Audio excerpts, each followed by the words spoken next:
aliyetufanyia njia pasipo na njia. Bwana yeye mfalme, anatawala mbingu na dunia na vitu vyote vilivyomo ndani yake. Sifa utukufu vyote ni vyake yeye, astahili Bwana sifa zote. Sifa zote kwa Bwana, kwa uzima aliyetupa sisi. Sifa zote. Amefanya mambo ya ajabu kwetu, yamefanya tumrudishie sifa. Sifa zote. Sifa utukufu wote wake, sifa zote zake. Sifa kwa Bwana.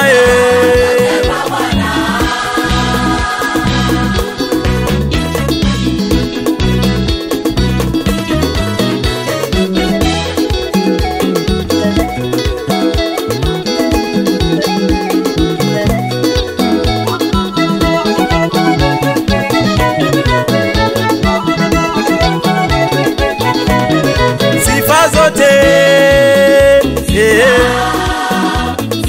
Sifa zote kwa Bwana, kwa uzima aliyetupa sisi. Sifa zote. Amefanya mambo ya ajabu kwetu, yamefanya tumrudishie sifa. Sifa zote. Sifa utukufu wote wake, sifa zote zake. Sifa kwa Bwana. Tuna kila sababu kumshukuru Mungu. Mungu ametenda, tumeiona neema. Kila sababu kumshukuru Mungu. Mungu ametenda, tumeiona neema. Unaweza ukashangaa, tena ukashangaa, ni kwa nini tunaimba uzuri wake. Unaweza ukashangaa, tena ukashangaa, ni kwa nini tunaimba uzuri wake. Na magonjwa makubwa ametuponya, tena ametulinda. Usiku wa jana ametuvusha, haikuwa rahisi. Na magonjwa makubwa ametulinda, tena ametuponya. Usiku wa jana ametuvusha, haikuwa rahisi. Bwana ametulinda, Bwana wetu, tena ametuponya. mponyaji, Na magonjwa tumeona uzuri wake. Yesu ni wema.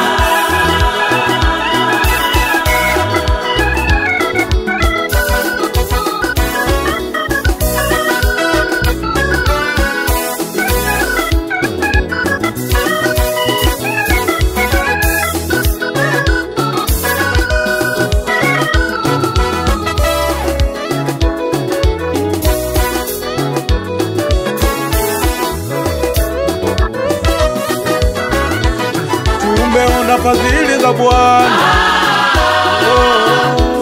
tumeona wema wake maishani mwetu, tumeona uzuri wake kwetu sisi, tumeona upendo wake Bwana.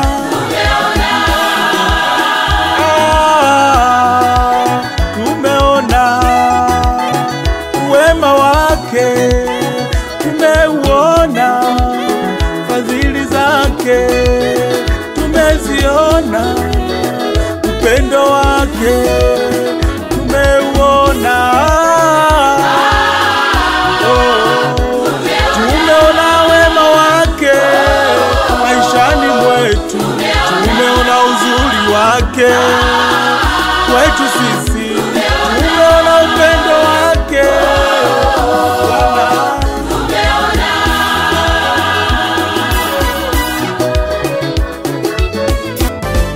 Kama kijana kijana, una muda wa kupoteza kwenye maisha yako. Wakati ni sasa wa kumrudia na kumkumbuka Muumba wako. Kama kijana, una muda wa kupoteza kwenye maisha yako. Wakati ni sasa wa kumrudia Muumba wako. Kama kijana, una muda wa kupoteza kwenye maisha yako. Wakati ni sasa wa kumrudia na kumkumbuka Muumba wako.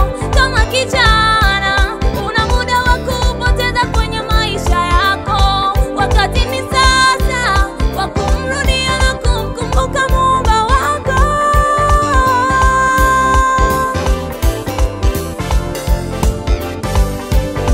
Wakati ni sasa, muda ni huu wa kumtumikia.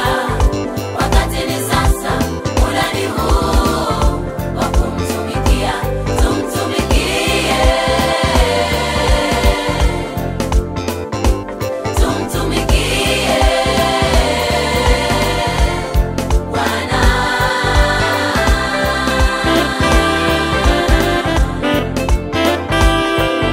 Wakati ni sasa, muda ni huu wa kumtumikia.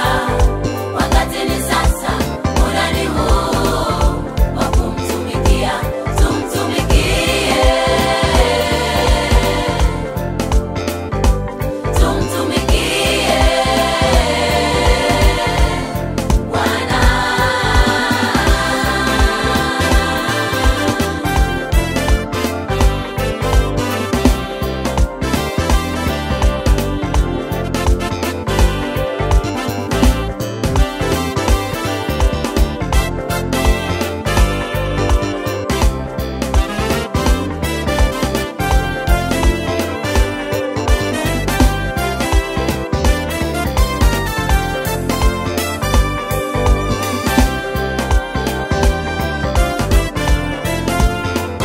Nyakati zote mtafute Mungu, we mpendwa.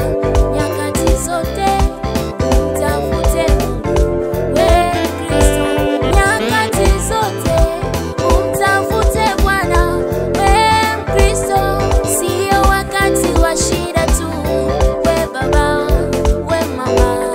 Sio wakati wa dhiki tu, we baba, we mama.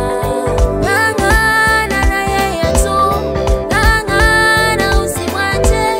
Ng'ang'ana na yeye tu, ng'ang'ana, ng'ang'ana.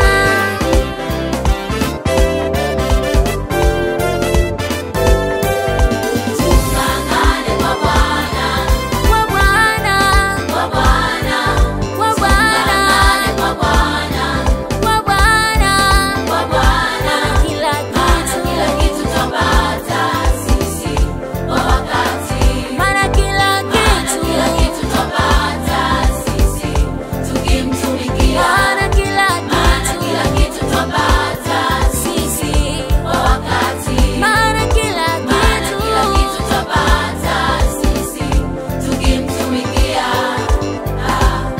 Baba ng'ang'ana, mama ng'ang'ana. Tung'ang'ane kwa Bwana, Kwa Bwana, kwa Bwana. tung'ang'ane. Tung'ang'ane kwa Bwana, Kwa Bwana, kwa Bwana. maana kila Maana kila kitu, kitu twapata kwa sisi kwa wakati, wakati. maana kila Maana kila kitu kitu. twapata sisi tukimtumikia. Tung'ang'ane Maana kila kitu twapata sisi kwa wakati. maana kila Maana kila kitu, kitu twapata sisi tukimtumikia.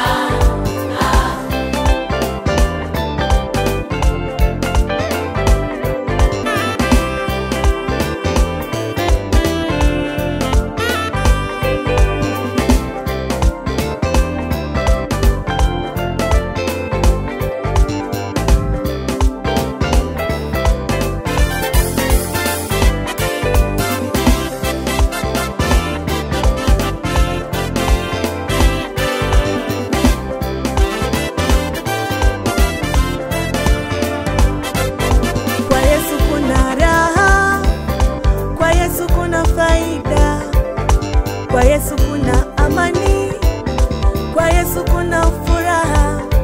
Wakati ni sasa wa kubadili njia za, wakati ni sasa wa kuja kwa Baba we mpendwa we. Maana ya kesho huyajui, maana ya kesho ni fumbo, maana ya kesho huyaelewi.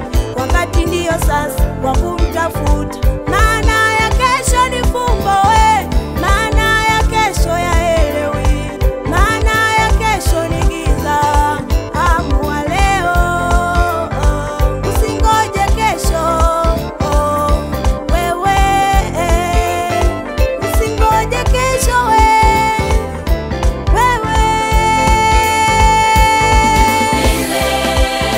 milele uje kwake na wewe, ili uwe mali yake.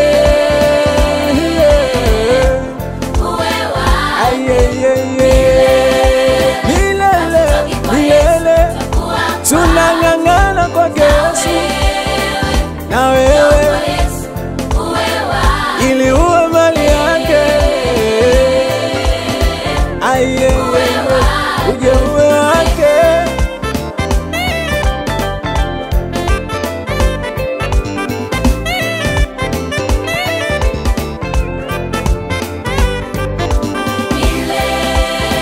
Milele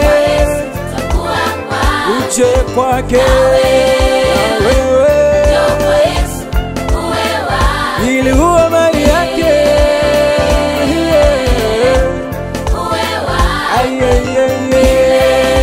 Milele, milele tunang'ang'ana kwake Yesu na wewe, ili uwe mali yake. Uje uwe wake. Siku ya fulani leo, wakati wa wokovu ni sasa. Ndugu yangu furahi, hata mimi nafurahi. Utukufu wa Bwana unashuka. Siku ya fulani leo, wakati wa fulani sasa. Ndugu yangu furahi, Hata mimi nafurahi. hata mimi. Utukufu wa Bwana unashuka. Utukufu wapewe Bwana, aliyepokea mamlaka. Asifiwe, asifiwe Bwana Yesu. Milele ndiye Bwana. Utukufu wapewe Bwana, Apewe Bwana, aliyepokea mamlaka. aliyepokea, aliyepokea. Asifiwe, utukufu Utukufu wapewe Bwana. apewe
Changamka kwa Bwana. Bwana Yesu asifiwe. Fikiria Yesu ameachilia uzima, ameachilia nafasi, ameachilia kibali. Wengine wanaumwa, lakini Bwana ameachilia nafasi kwetu. Tuna kila shukrani za kumshukuru Mungu, maana yeye anaweza. Bwana Yesu asifiwe. Mgeukie jirani yako hapo, tunaenda kubariki kwa njia ya imani. Tunaenda kubariki, tunamalizia. Bariki, bariki, bariki, bariki, bariki, bariki, bariki, bariki, bariki tena, bariki, bariki kwa Yesu, bariki, bariki tena, bariki, bariki tena, bariki.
Yes, Lord. Wewe peke yako Bwana,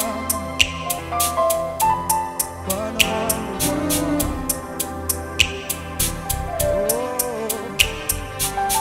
Endelea tu kunyanyua mikono yako, anakuona, yuko hapa Mungu.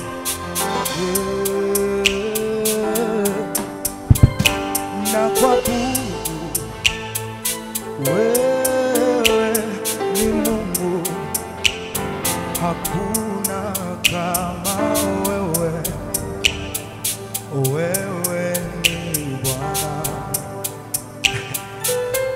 ni wewe umeketi Yesu mahali pa juu palipoinuka.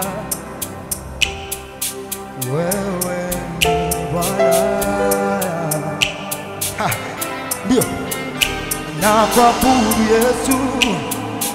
Wewe ni Mungu, hakuna kama wewe. Yeah.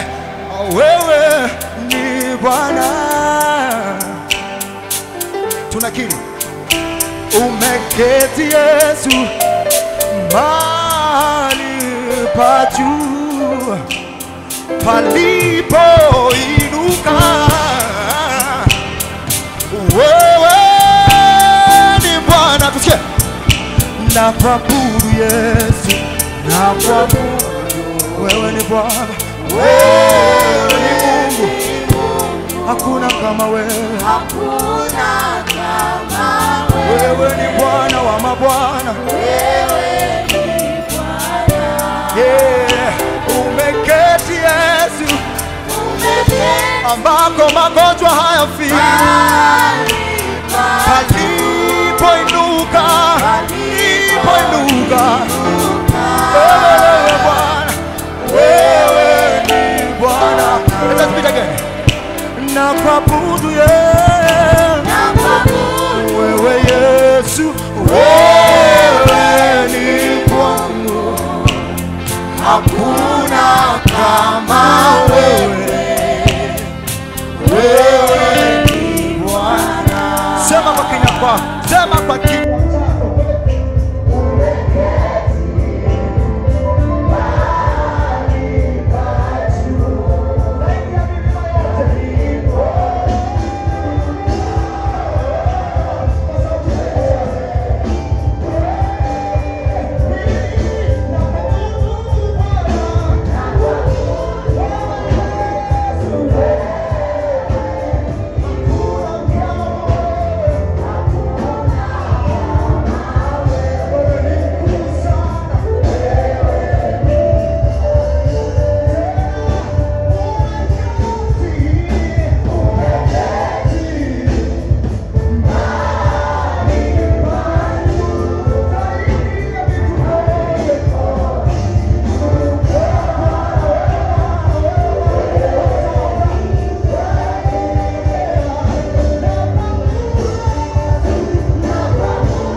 Somo letu linasema heshima ya maisha ya ujana na fursa zake.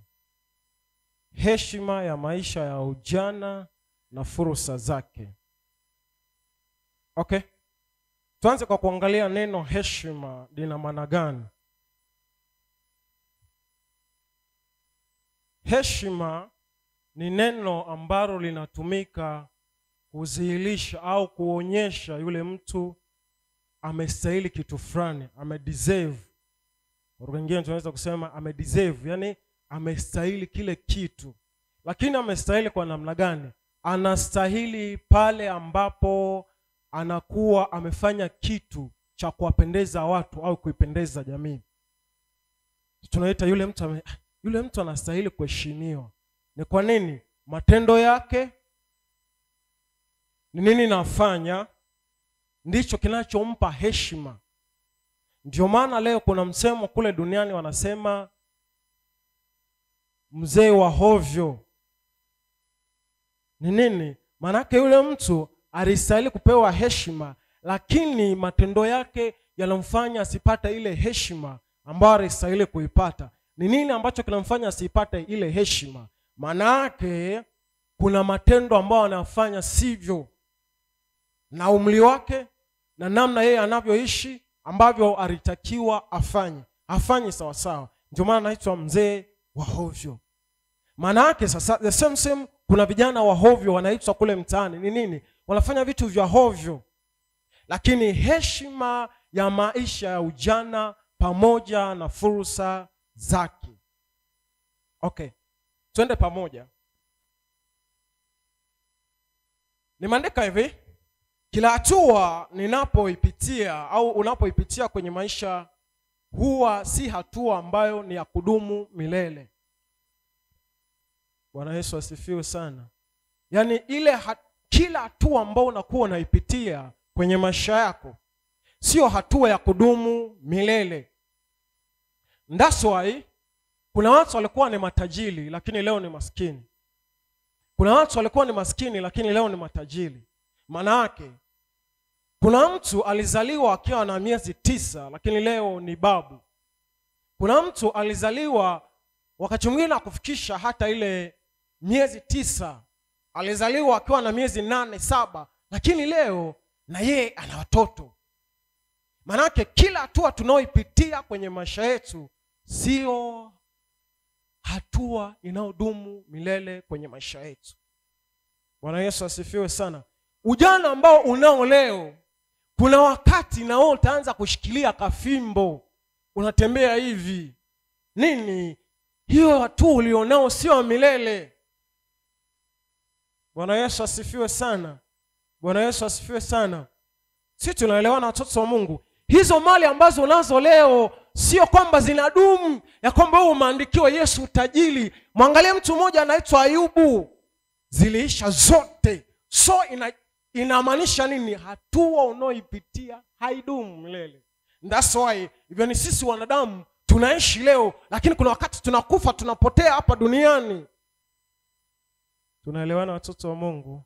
Tunaelewana kanisa la Mungu? Okay, naomba tusome kitabu cha Mhubiri sura ya 3 mstari wa 1. Msije mmoja ambaye anajua maneno hayo. Mhubiri sura ya 3 mstari wa 1 na wa 2. Kwa kila jambo kuna majira yake, na wakati kwa kila kusudi chini ya mbingu. Soma vizuri hapo, rudia tena mtu wa Mungu. Mstari wa 1. Kwa kila jambo kuna majira yake, na wakati kwa kila kusudi chini ya mbingu. Mstari wa 2. Wakati wa kuzaliwa na wakati wa kufa. Wakati wa kupanda na wakati wa kung'oa yaliyopandwa. Asante. Kwa kila jambo kuna majira yake. Wapi? Hapa duniani. Kuna wakati wa kuzaliwa, kuna wakati wa kufa, kuna wakati wa kuumwa. Okay, nakumbuka mimi nikiwa mdogo sana nilikuwa natamani sana niwe mkubwa. Sasa kuna hatua ilikuwa inafikia nalala chini najipima. Yaani naweka kipimo fulani afu zeni nalala najipima. Hivi nimelefuka nimeongezeka. Nilikuwa nafanya hivyo. Halafu zeni nikaa nashangaa, muda unaendelea hivi, mbona hiki kipimo na kizidi? So maana yake kwenye hatua ambao unayo, hiyo hatua haudumu. Kuna wakati utatoka kwenye hiyo hatua. Au maisha ambao unayo leo, huo ujana ambao unajivunia, kuna wakati utaishiwa nguvu. Utaona hauna nguvu. So maana yake ni nini? Ni vyema ukautumia ujana wako leo vizuri, ukautumia umama wako vizuri. Kuna siku kuna mtu atakuja ajute, aseme ni aheri ningekumbuka nikiwa kijana, ningesoma kwa bidii. Ni aheri ningekumbuka nikiwa kijana, ningemtafuta Mungu, ningeomba kwa kumaanisha, lakini hiyo chance tizoredo umeipoteza. Kuna wakati utakuja kukumbuka ningekuwa mama mwenye adabu, ningewafundisha watoto wangu vizuri, lakini huo muda umeshaukosa. Leo unarukaruka tu, unachezea hiyo nafasi ambao unao, huo ujana ambao unao. Unafikiri unajirudia, haujirudii. Ukipotea haurudishwi nyuma.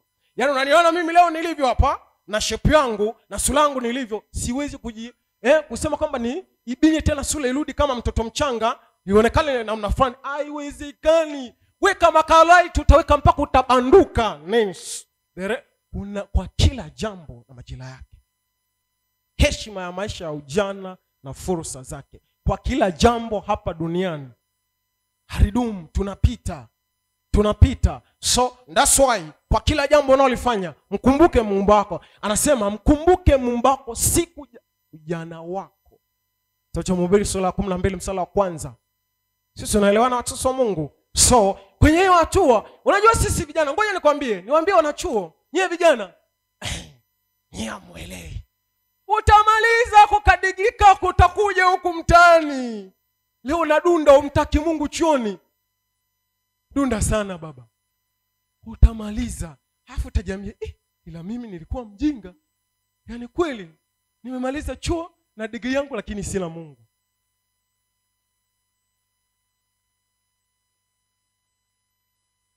Haleluya. Haleluya. Hicho kitu ambacho unacho leo, kuna huduma unayo, lakini leo unalinga utaki. Ya unaona ndo kama wewe yani, hakuna mwingine mwenye kitu kama cha kwako. No. Mimi nasemaga hakuna. Kuna mtu atainuliwa mpaka utajiona ila mimi, nini? Kwa kila hatua ambayo tunayopitia. Unaniona mimi leo, mimi ni mwenyekiti wa vijana, lakini kuna siku na mimi sitakuwa mwenyekiti wa vijana. Nitakuwa mzee. Kuna kijana mwingine mwenye moto, mwenye fire, atashika hii nafasi.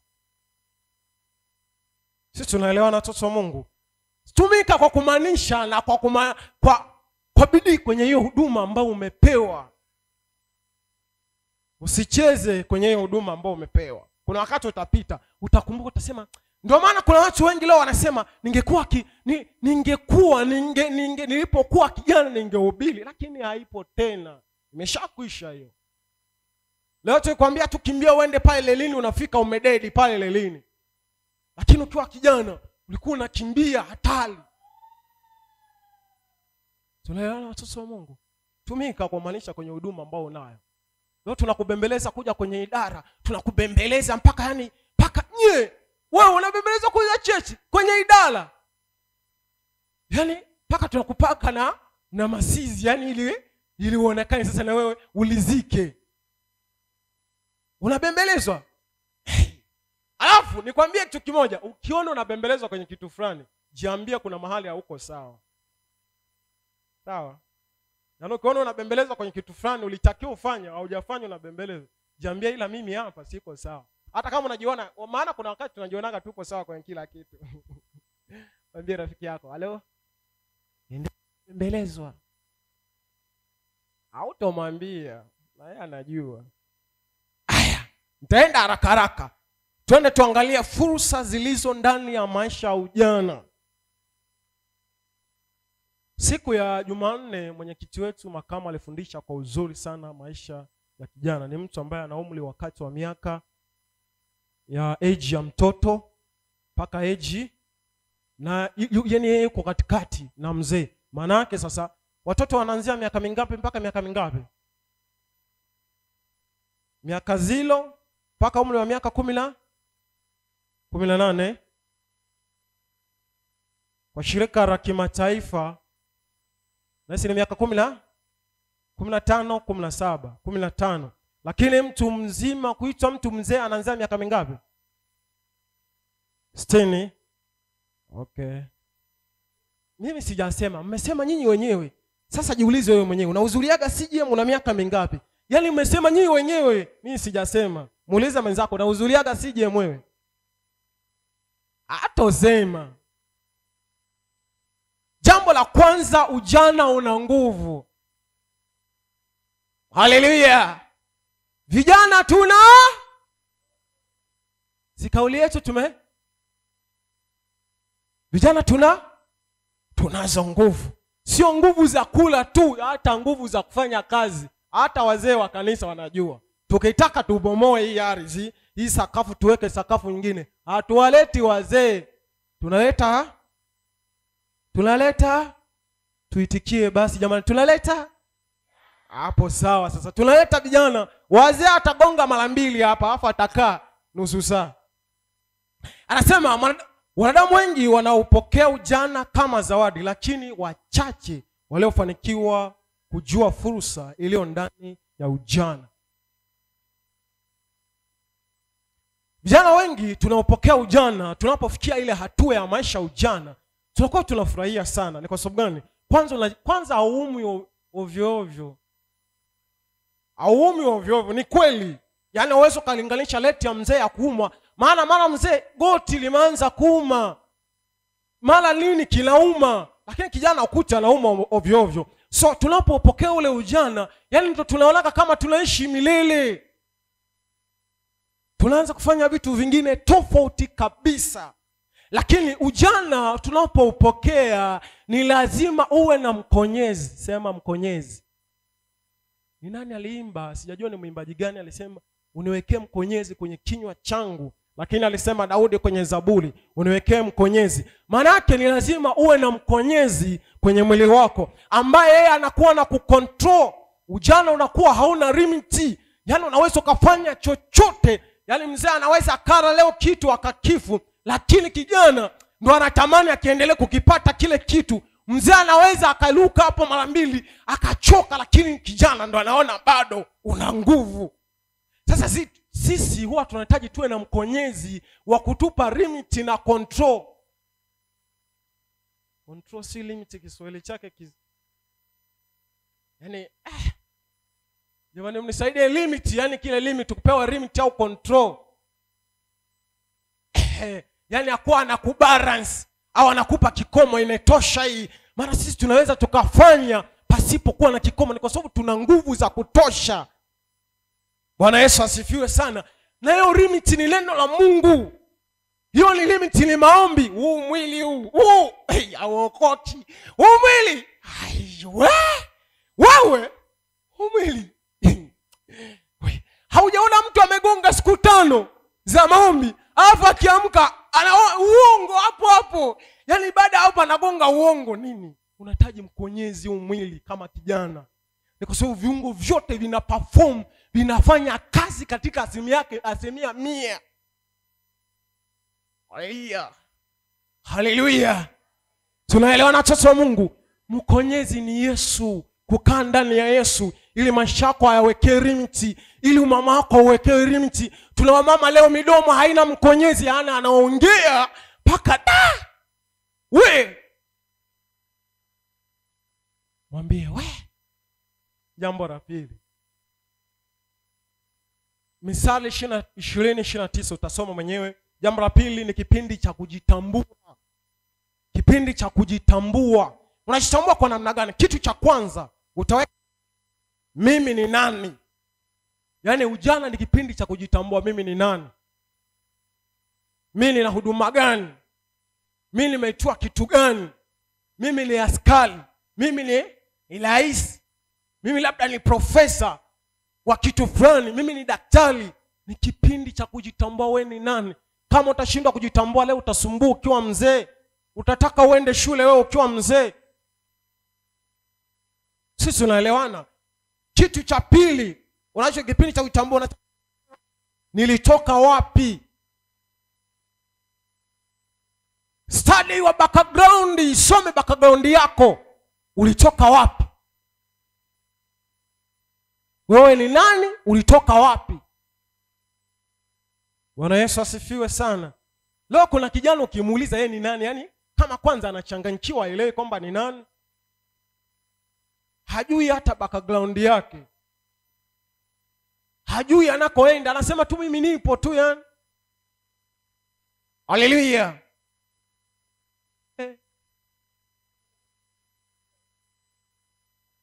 Haleluya. Tuitikie sasa. Anaonekana kama anaanza kujihubiri peke yangu. Kitu cha tatu, nipo wapi, ninaenda wapi? Niko wapi na ninaenda wapi? Kama kijana utakuwa jitambue, niko wapi na ninaelekea wapi? Takiwa ujue direction yako. Ngoja nikupe mfano mzuri. Yana anatokea tu mtu from nowhere. Ili ujue sasa hujitambui, anakuja na kuchomoa. Una ratiba zako, naenda chuoni, anakuja kwambia si twende Mwanjero bwana tukatembee.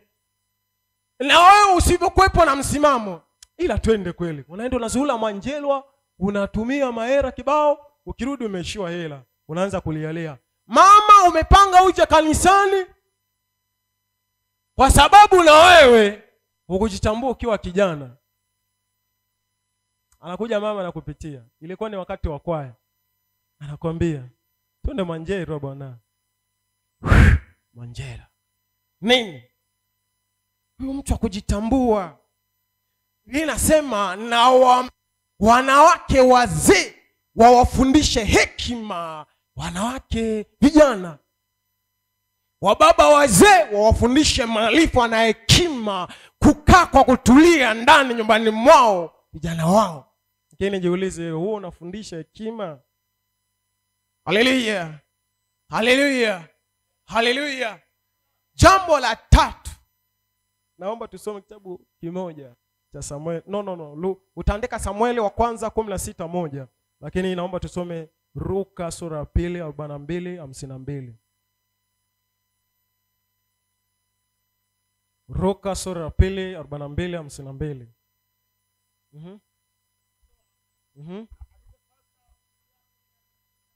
Sawa? Walipanda, nitarudi na inasema, na alipopata umri wake miaka 12, walipanda kama ilivyokuwa desturi ya sikukuu. 43. Na walipokwisha kuzitimiza siku, wakati soma vizuri baba hapo. Rudia, soma vizuri huo mstari. Na walipokwisha kuzitimiza siku, wakati wa kurudi kwao. Luka sura ya 2 42-52. Rudia tena baba. Sura ya 2 42. Biblia inasema, nitasoma. Na alipopata umri wake miaka 12, walipanda kama ilivyokuwa desturi ya sikukuu. 52. Endelea. 43 anasema, na walipokwisha kuzitimiza siku, wakati wa kurudi kwao, yule mtoto Yesu alibaki nyuma huko Yerusalemu. Sawa? Na wazee wake walikuwa hawana habari. Nao wakadhani ya kuwa yumo katika msafara. Wakaenenda mwendo wa kutwa, wakawa wakimtafuta katika jamaa zao na wenzao. Na walipomkosa wakarejea Yerusalemu huku wakimtafuta. Ikawa baada ya siku 3 wakamwona hekaluni ameketi katikati ya walimu, akawasikiliza na kuwauliza maswali. Nao wote waliomsikia walistaajabu fahamu zake na majibu yake. Soma 49.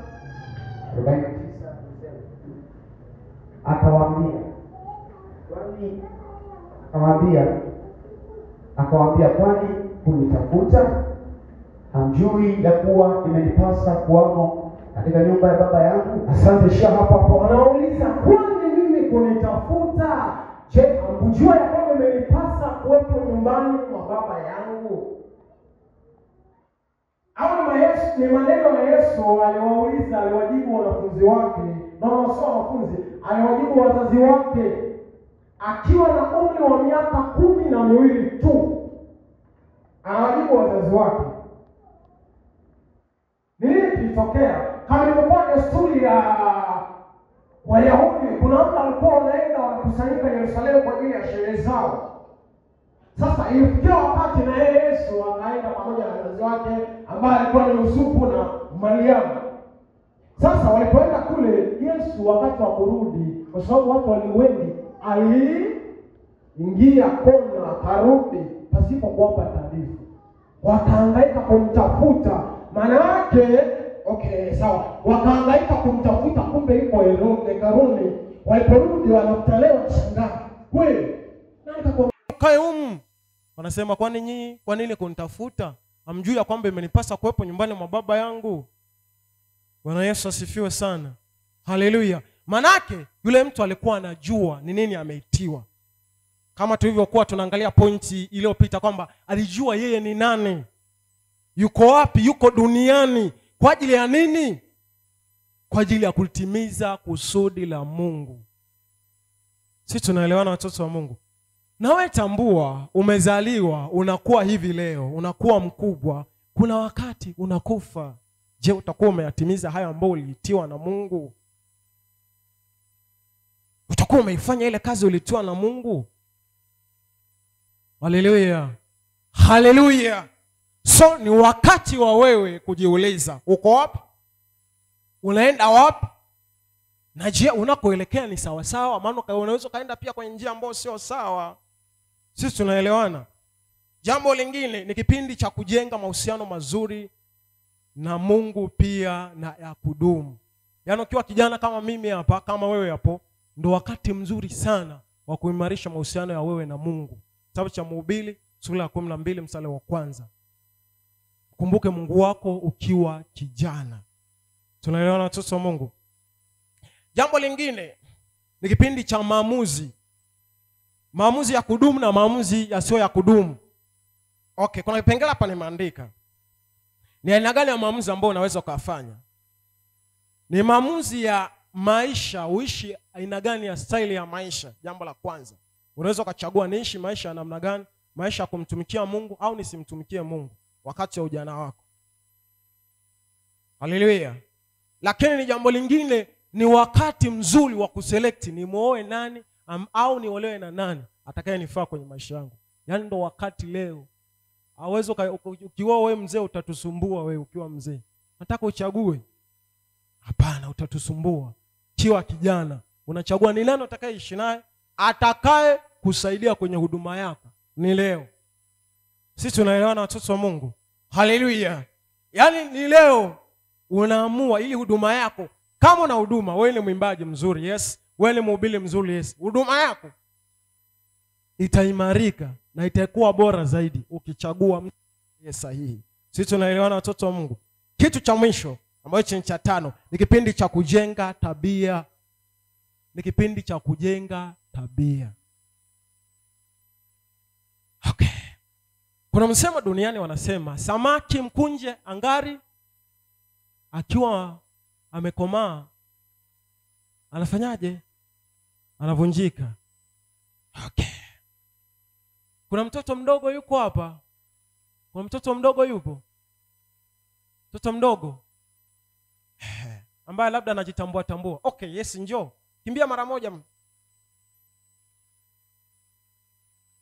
Kimbia. Okay, asante. Yaani huyu mtoto mdogo huyu nikimwambia akiwa na katika age yake huyu kwamba kuiba ni vizuri. Yaani ukikuibia shuleni na wewe waibie. Within the huyu kwenye mind yake huyu itakuwa ni hivyo hivyo. Nilifundishwa kuiba ni safi. Wakiniibia peni na mimi naiba, ataibia watoto wake, watoto wenzake shuleni huyu.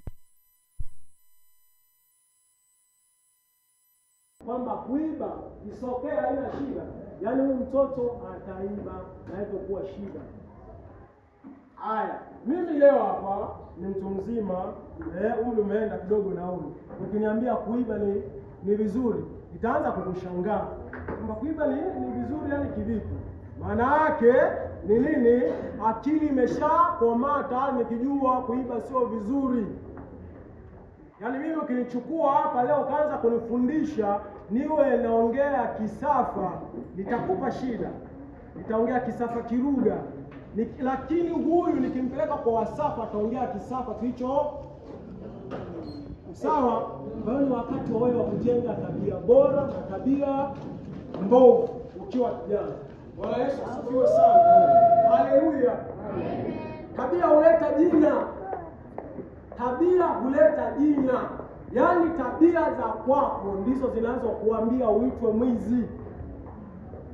Tabia za kwako ndizo zinaweza kusababisha uitwe kijana mwenye hekima, uitwe kijana mwenye ufahamu, uitwe kijana anayemcha Mungu. Tabia wakati wa ujana. Ukiwa mzee, wanasema uzee ni yeye mnajifanya hamjui lakini mkiwa kule mnajibu uzee ni fainali. Sisi tunaelewana? Uzee unamalizia ulichovuna huku. Ndio pale unaanza kutusumbua sasa.